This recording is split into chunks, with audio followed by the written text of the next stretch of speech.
They told us fossil fuels came from dinosaurs. But what if that wasn't a lie to sound scientific? What if it was a lie to hide the dragons? Not myth, not metaphor. Beasts of flame, power, memory, burned, buried, liquefied.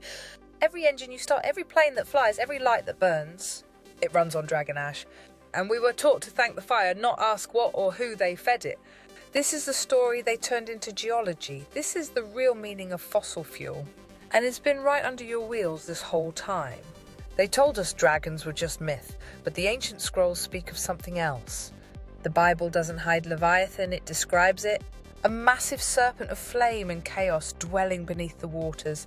Not a metaphor, not a fairy tale. A real being referenced across sacred texts, echoed in Sumer, Egypt and beyond. Why was it buried? Why was it renamed? And who still worships it in secret? The Bible says God made Leviathan for the sport of it. But there's more to the story. Leviathan was a guardian, a code keeper, a flame lock. It wasn't destroyed, it was divided, split into pieces. And when the final piece rises, so will the last flood. But this one won't be water, it'll be soul fire. Why does the Vatican hold dragon scrolls in its sealed archives?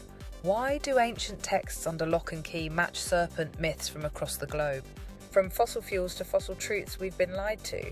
The dragon was real, buried under symbols, reframed as evil. But it wasn't evil, it was sealed. Hidden because it held a power they couldn't control.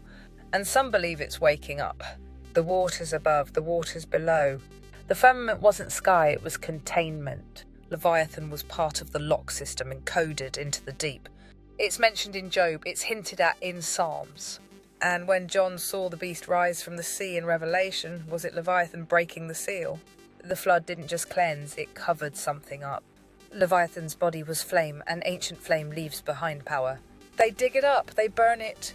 They trap us in machines that run on the bones of giants. The world is still feeding off the dragon.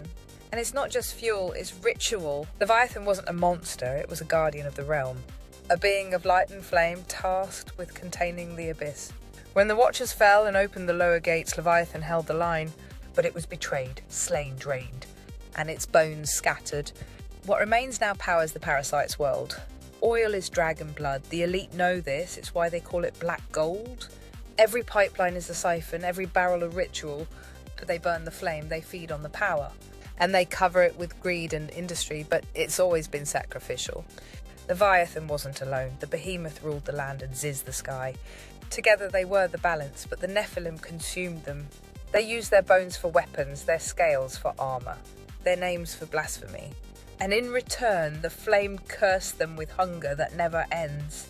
The Vatican holds the last full map of the Leviathan body. They carved it across continents. The tail in Africa, the spine under Asia, the heart buried under Rome. This is why they guard it. Because if someone reawakens it, the veil rips, and their construct collapses. The last seal is breath. When the dragon exhales, the false skies will melt. The real flame isn't destruction, it's purification.